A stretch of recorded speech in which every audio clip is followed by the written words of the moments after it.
Hey Deviants, welcome to day 3 of the stripper vlog, Miami stripper vlog. I don't know what to call it, but my vlog. I am a current dancer in the Miami area. I'm also an erotica author. I write humorous erotica, so definitely go check out my other pages in my channel description. I just moved down about a month ago to the Southeast Florida area. I don't live in the city. I work in the city, but I live outside the city, so I get the best of both worlds. It's great. I love it. Coming from Anchorage, Alaska, I'm not originally from there, but I lived there for a couple years. Really loved it. It was the weirdest and best 2 years of my life. Like, I just had the most amazing experiences up there I would never have down here in the lower 48. I also got to dance up there, so I will give you some perspective on the differences between dancing in a small city like Anchorage. I also danced in Baltimore and Richmond before that, versus dancing in a big metro area like Miami. Now, with my dancing experience, I've only actually danced 2.5 years. I'm 32 years old. And that wasn't straight. I danced for very brief periods of time because I did work a day job for 10 years. I was an accountant. Now I do my own accounting, and if a friend needs some help, I'll give them some advice, but I don't do that anymore. I run my business and I dance, and I like it that way. So as a dancer here in Miami, so far I've been here 2 weeks at a club. Lived in the area for 4 weeks so far, but just danced for 2. The club culture here is unique. It's not the same as Anchorage. I like it though because it's a lot busier. There are more customers. There are more tourists throughout much longer of the period of a year. Like here, the tourist season, it's not June and July because it's so hot down here, but it's 10 months out of the year when it's much cooler out.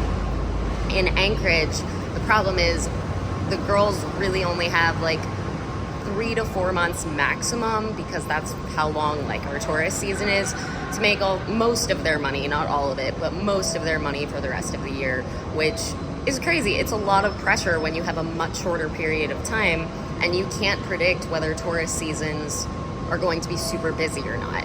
You can't. I mean, people schedule last minute trips all the time, or they cancel trips last minute. That's just the nature of tourist towns.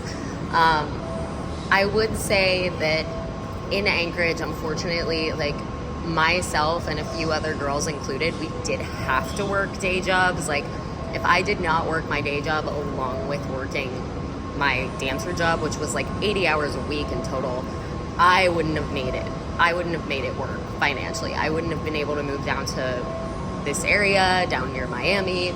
And yeah, that's pretty bad. Here, I love that I can survive on dancing alone, even when my business is not doing the best, which takes so much pressure off me because then I can really hone in my creativity for my books. So far, I've written 2, which is so dope. Working on book number 3, I'm already on page 40. So it's just a different vibe entirely down here. People do spend more money on average, because there's a lot more wealth. There's just more people, so of course with that there's going to be more wealth in the area, and the clubs are better in general. I've heard good things about a lot of the clubs down here. I picked mine based off of safety and based off of the fact that it's a cleaner club with a better reputation. By better, I mean that I don't do extras. I don't believe in doing extras because when I leave work as a 32-year-old woman, I want to go to bed. I want to sleep. I don't want to hang out with customers. I don't. I've met a few people in the clubs that I've worked at that I still talk to that are friends of mine, but I don't charge men for my time outside of work. My time outside of work is very sacred. So no, I don't do that. And I do direct them to my pages. The nice thing about also being an OnlyFans model, I'm also a Playboy Bunny in my description. I can use dancing as a way to get more followers. So when guys ask, oh, do you meet outside the club? I say I don't, but you can see me outside of the club. They ask what I mean. I direct them to my pages. And more often than not, actually, guys will subscribe and follow because they're interested in seeing what's going on in your life and supporting you. And they want that rapport. weirdly, I know some guys that love being friends with strippers. I don't know, they think it makes them cool, which whatever. I mean, I don't care. Like, what, as long as their motivations are not harmful towards me and they do genuinely care about me as a person and what I do, at least, I totally encourage them to follow my pages. I love having the support.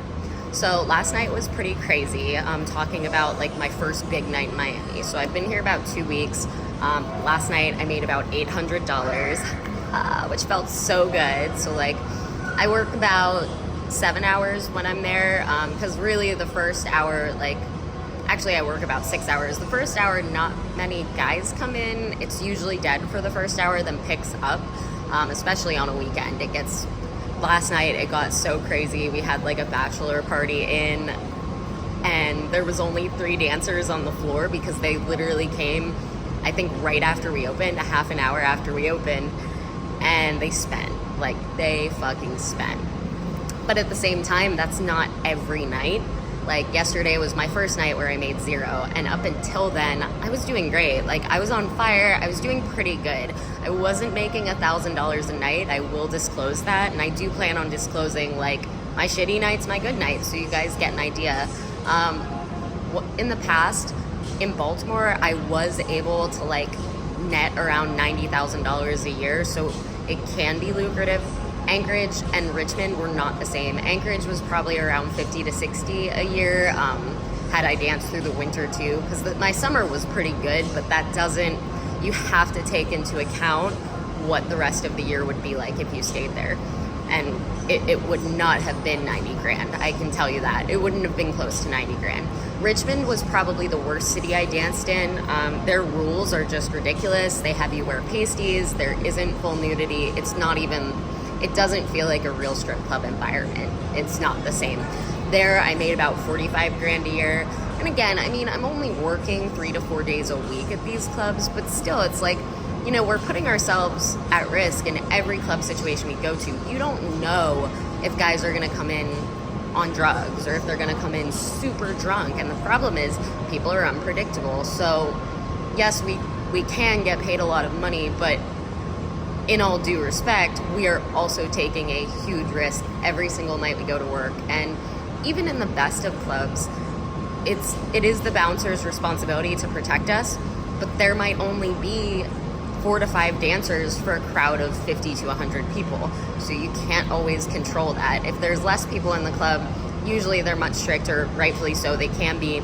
But when there's just so many people, it's almost impossible to do 100% crowd control and make sure everyone's being respectful of the rules. It just happens. As I said, some clubs, I don't know personally what I would make if I did extras, because I danced so short and never even wanted to do them.